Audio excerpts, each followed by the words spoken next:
हूँ। मैं आपकी जानिब दोबारा भी आऊँगी। अभी हमें फौरी तौर पे नगमाना हाशमी साहिबा ने ज्वाइन किया है, साबिक सफ़ीर, उनको वेलकम करेंगे। बहुत शुक्रिया ट्रांसमिशन के लिए वक्त निकालने के लिए। नगमाना साहिबा, अब ये मामला इतना हल्का नहीं रहा है, क्योंकि पहले हम जो अपने क्वेश्चंस भी थे वो हम थोड़ी सी प्रेडिक्शंस की तरफ लेके जा रहे थे, लेकिन अब सदर ट्रंप के जो बयान है हालिया, जो रिसेंट उनका स्टेटमेंट सामने आया, उसके बाद बड़ा वाज़ेह हो चुका है कि बाकायदा तौर पर जंग का आगाज़ कर दिया गया है। न सिर्फ ये कुछ दिनों की, बल्कि एक ऑन गोइंग सिचुएशन बनने जा रही है, जिसका इंदिया दे रहे हैं सदर ट्रंप। क्या देख रही हैं, क्या होने वाला है आगे? इसमें एक चीज़ माज़रत ऐड करूँगा, इतलात आ रही हैं कि ईरान ने वाज़े तौर पर इजराइल पर हमला शुरू कर दिया है। अच्छा, ओके ओके। देखिए वही बात है कि सिचुएशन अब बढ़ती चली जा रही है और इसमें as far as I am concern सबसे बड़ा एलिमेंट अब ये है कि इसमें तो कोई शक नहीं था कि ये किसी भी तरह का या टारगेटेड या छोटा बड़ा हमला अब ज़रूर इमिनेंट है और ये अमेरिका करने जा रहा है। लेकिन अब देखना ये है कि जो ईरान एक स्टेटमेंट्स देता आया है और हमने जैसे देखा भी कि इजराइल ने जब उन पे हमला किया तो उन्होंने बहुत अच्छी तरह ना सिर्फ उसे सस्टेन किया बल्कि भरपूर तरीके से उसका जवाब भी दिया, तो इसीलिए उस वक्त ये ज़्यादा चीज़ फैली नहीं। तो अब ईरान इस पे किस किस्म का जवाब देता है। अगर ईरान वाकई ही एक बहुत मजबूत और इफेक्टिव जवाब देने में कामयाब हो जाता है और वो जैसे कह रहा है कि जो उनके पास स्टॉक पाइल्स हैं वो अगर उन्हें अब्यूज करता है तो शायद ये जंग थोड़े दिनों में रुक जाए।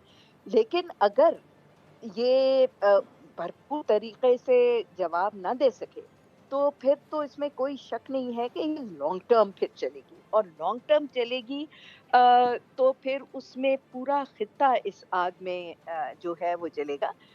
उसमें सबसे ज्यादा तो नुकसान बेसिकली हमें होगा क्योंकि हमारा बहुत बड़ा बॉर्डर है ईरान के साथ और जाहिर सी बात है अगर ईरान में जंग हुई और बहुत लंबी चली या इस जंग के नतीजे में वहाँ कोई केओस हो गया या कोई और इंटरनल डिफिकल्टीज हुई तो उसका सारा स्पिल ओवर जो है वो पाकिस्तान पे आएगा।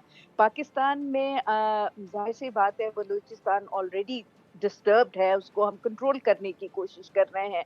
अफगानिस्तान में हम ऑलरेडी बहुत बुरी तरह इस वक्त फंसे हुए हैं। हम उनको तालिबान ने जो अटैक किया है उसको काउंटर कर रहे हैं, उनको ख़त्म करने की कोशिश कर रहे हैं।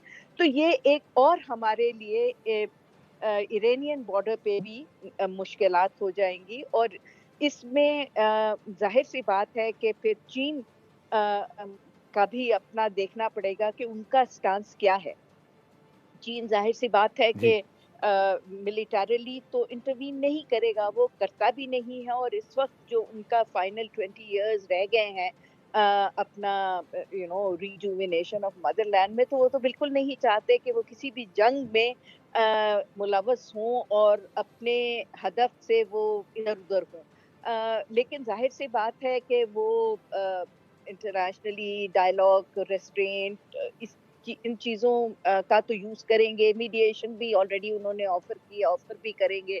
रशिया का भी यही है, ऑल्दो कि ये दोनों ममालिक जो हैं ये ईरान को सपोर्ट करते हैं, लेकिन इस वक्त रशिया भी मिलिटरली सपोर्ट करने के तो पोजीशन में नहीं है। अब और किस किस्म की वो एडवांस टेक्नोलॉजी की उनको सपोर्ट देते हैं, डिफेंस सपोर्ट देते हैं या कम्युनिकेशंस की सपोर्ट देते हैं या क्या है, ये सारी बातें अब देखने की आ गई हैं। पहले तो यही हम सोच रहे थे कि शायद ये बात टल जाए, खास तौर पे जब ये थर्ड राउंड जिनीवा में शुरू हुआ कि सैनिटी प्रिवेल कर जाए और किसी तरह कोई हल निकल आए। लेकिन अब तो वो हल निकलने से बात बहुत दूर की चली गई है। तो अब मेरा ख्याल है कि सारा तज्जिया उस वक्त होगा जब आप देखेंगे कि इजराइल का काउंटर अटैक कितना इफेक्टिव है। ईरान पे इजराइल पे अगर उन्होंने अटैक शुरू किया है तो लेट अस वेट एंड सी कि वो किस नौयत का अटैक है, कितनी उसकी स्ट्रेंथ है, कितना डीप और कितने स्ट्रेटेजिक जगहों पे वो इजराइल को हिट कर सकता है। और ईरान ने तो ये भी कहा था कि वो अमेरिकन जो इंटरेस्ट हैं, बेसिस हैं, उनके बल्कि अपने जो जहाज वगैरह सारे खड़े हुए वो फिर उन्हें भी अटैक करेगा। تو اگر آل آؤٹ وار ہوئی تو ظاہر سی بات ہے ایران ریسٹرین تو نہیں کرے گا. اور اگر اس کا یہ بلف نکلا کہ اس کے پاس جیسے وہ کہہ رہے تھے کہ بہت مضبوط ڈیفenس ہے ان کا, تو پھر تو حالات بہت خراب ہو گئے. پھر تو مزید پورا مشرق وسطیٰ بھی اس کی زد میں آئے گا, یورپ بھی زد میں آئے گا, اکانومی بھی بہت زیادہ افیکٹ ہوگی. اگر اسٹریٹ آف ہرموز بند ہو جاتا ہے, اس میں وہ ایران کوئی 2-3 جہاز ڈبو دیتا ہے, ایک بھی ڈبو دے تو بند ہو جائے گی, یا کوئی مائننگ اس کے اندر کر دیتے ہیں, تو پورا یہ جو آپ کا آئل کی ویلیو چین ہے وہ بھی خراب ہوگی, ٹریڈ بھی خراب ہوگی, اور یہ مڈل ایسٹ اینڈ بیونڈ یہ جائے گا. اس میں پھر آلدو کہ کافی ویک ہو چکی ہیں یہ حزب اللہ وغیرہ, لیکن یو نیور نو کہ یہ ساری آرگنائزیشنز پھر دوبارہ جو ہیں اس خطے میں انوالو ہوں, اور یہ یہاں سے بڑھ کے باقی مڈل ایسٹ کو بھی اپنی لپیٹ میں لے لیں. میم اب تک کی جو اطلاعات آ رہی تھیں اس سے متعلق آپ کے ساتھ بھی شیئر کرتے چلیں, ناظرین کے ساتھ بھی, جو ایران کی جانب سے ریٹیلیٹ کیا گیا ہے, تقریباً 30 کے قریب جو ہے وہ میزائل فائر کیے گئے ہیں اسرائیل کی جانب, اور اطلاعات آ رہی ہے کہ دمشق میں جو ہے یہ میزائل روکنے کی اسرائیل کی جانب سے کوشش کی جا رہی ہے.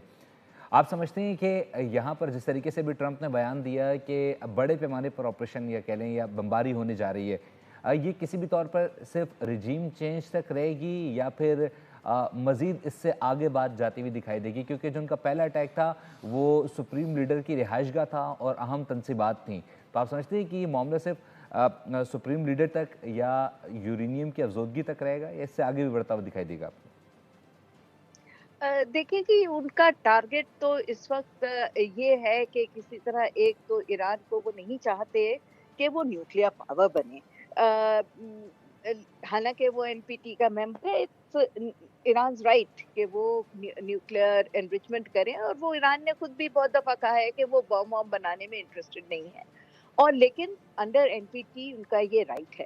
لیکن وہ نہیں چاہتے کہ مڈل ایسٹ میں ویسٹ ایشیا میں ایران کی طاقت اتنی زیادہ ہو کہ وہ ایک نیوکلیر بام جو ہے وہ اسرائیل پہ ڈال سکے. تو وہ یہ تو فرسٹ ٹارگٹ تو ان کا یہ ہے. سیکنڈ, ظاہر سی بات ہے کہ پچھلے آپ دیکھیے کہ 40 سال سے وہاں یہ اسلامک ڈسپنسیشن ہے اور ہارڈ لائن ہے وہ, تو وہ یہ تو نہیں چاہیں گے کہ جی یہ رجیم جو ہے وہ آگے سسٹین کرے. لیکن یہ ضروری نہیں ہے, جیسے میں نے پہلے عرض کی, کہ وہ جس طرح کا رجیم چینج چاہتے ہیں اس طرح کی رجیم چینج وہاں پہ آ جائے. ایز آئی سیڈ, وہ سپریم لیڈر کو اگر ایک کو ٹیک آؤٹ کرنے میں کامیاب بھی ہو جاتے ہیں تو there is a whole line of other leaders جو موجود ہیں, اور پھر ان کی جو ملٹری ہے وہ بہت زیادہ ہارڈ لائن اور اسٹرانگ ہے. تو یہ بھی تو ممکن ہے کہ وہ رجیم چینج کے چکر میں جو ایک پولیٹیکل ڈسپنسیشن ہے جتنی بھی ہارڈ لائن ہو, وہ پھر بھی ڈائیلاگز میں اور اس میں بلیو کرتے ہیں اور ایک پولیٹیکل انداز سے بھی چیزوں کو دیکھتے ہیں. تو اگر یہ بالکل ایران کو تباہ کرنے پہ تل گئے تو پھر ایران, دیکھیے چھوٹا ملک تو ہے نہیں, اٹس اے سیولائزیشنل اسٹیٹ, اور ایرانیوں میں بہت ایرانیت ہے. تو چاہے ان کے جتنے بھی فیکشنز ہیں وہ سارے پھر اکٹھے ہو جاتے ہیں. تو اگر یہ رجیم چینج کر کے ملٹری کو آ جاتا ہے تو بھی اس سے امریکہ کا تو مسئلہ حل نہیں ہوتا, اور اگر کمپلیٹ کیوس ہو جاتا ہے, سول وار ہو جاتی ہے, تو وہ تو اور بھی زیادہ مشکل کا باعث ہوگی پورے ریجن کے لیے. تو دیکھیں یہاں کوئی ون ون نظر تو نہیں آ رہا. یہ ٹرمپ صاحب کا خیال ہو سکتا ہے کہ وہ ایران کو اریز کر دیں, لیکن ایران کو دنیا کے نقشے سے اریز کرنا اتنا آسان نہیں ہے. it is not a G. small country. It's a very strong civilizational state. اور ایرانیز بہت ریزیلینٹ لوگ ہیں, انہوں نے بہت بہت کچھ دیکھا ہے, اور دیکھیں کہ 40 سال کی سینکشنز کے باوجود, 40 سال کے اکنامک بالکل کٹ آف کے باوجود انہوں نے نہ صرف سروائیو کیا ہے بلکہ अपने आप को बहुत स्ट्रॉन्ग भी बनाया है कि आज वो इस तरह के अटैक सस्टेन करने की पोजीशन में है। तो आई थिंक ये इतना आसान काम नहीं है। इट इज़, अगर ये लंबी चली तो ये बहुत लॉन्ग टर्म होगा, तो we will then have to gear up and you know prepare for another concentration, serious long-term concentration and instability just on the Iranian border with us, और हमारे लिए ये कोई अच्छी खबर नहीं। मैम बहुत शुक्रिया आप बोल न्यूज़ से खुसूसी गुफ्तगू करने के लिए। इस वक्त ईरान की ऑन गोइंग सिचुएशन है अमेरिका की जानिब से और साथ साथ इसराइल की जानिब से मुश्तरका तौर पर ईरान पर हमला किया गया है, जबकि ईरान की जानिब से अब रिटेलिएट किया जा रहा है। सीनियर एंकर पर्सन बतूल राजपूत साहब ने हमें ज्वाइन किया है। मैम इस वक्त ऑन गोइंग सिचुएशन है, ईरान की जानिब से बाकायदा तौर पर रिस्पॉन्स किया जा रहा है और अमेरिका का जो बयान सामने है सदर ट्रंप का, उन्होंने कहा है कि मुकम्मल तौर पर जब तक जो न्यूक्लियर प्रोग्राम है उसे मुकम्मल तौर पर तबाह नहीं कर दिया जाता और साथ ही साथ रिजीम चेंज नहीं कर दी जाती, तब तक अमेरिका अपने अहदाफ को मुकम्मल नहीं समझेगा। आप क्या समझती हैं?